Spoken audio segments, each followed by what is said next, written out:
Hey guys, it's Silver Snorlax. I am back today with yet another PSA arrival. Lots of base set shadowless stuff in the market over the past couple of months. This winter in particular has been really good for shadowless stuff. I've actually noticed a few people have bought first edition base set packs and opened them and graded the cards and have sold them at auction, and I'll go over that a little bit in a minute. But I have been fortunate enough to come home, babysit an auction, and snipe my way to victory, as it is.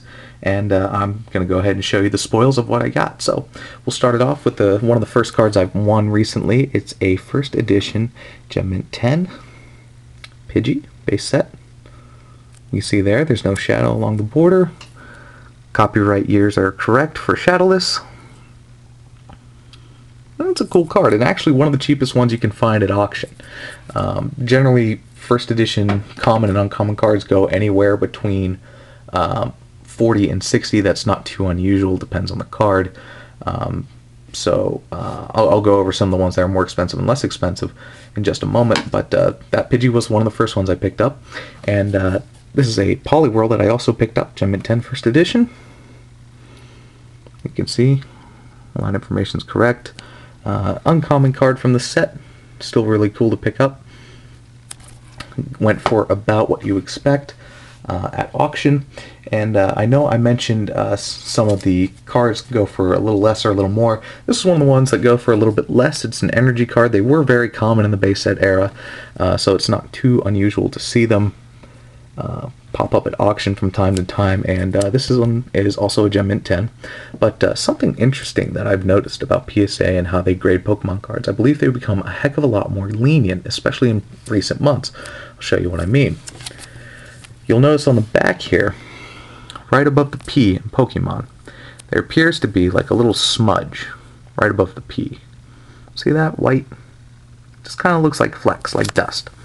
You can see there's no dust on the plastic sleeve I have this in, and I've tested this, and this is not part of the PSA case itself either. That is in fact part of the card.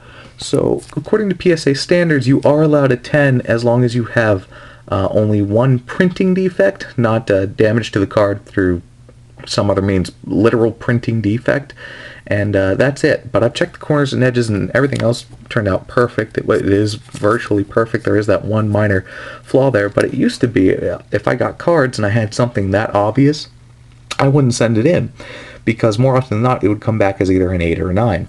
So especially in previous months, and the way you can tell that this card was graded previously is because of this ID number. It's in the 20 million range. PSA recently hit 20 million different submissions, graded things that they had. So you'll notice some Pokemon cards, they'll have numbers like in 10 million, or they'll have even less than that. So that kind of dates the cards a little bit. But I thought this was interesting how early, excuse me, how late this card is graded, and what kind of grade they gave it despite that major flaw. Well, in my mind, a major flaw. But regardless, this still counts as a Gem Mint 10 and well worth the money. And finally, I mentioned some cards go a little bit higher. Well, I definitely have one that went way above what it normally does. It goes about twice what you would expect just an average PSA 10 to go for, but for good reason. This is the first edition Charmeleon, and it's just one step away from Charizard. So anything with Charmander, Charmeleon does tend to sell well when it's at base set. So this card set me back quite a ways, which didn't surprise me too much, but I was kind of expecting it.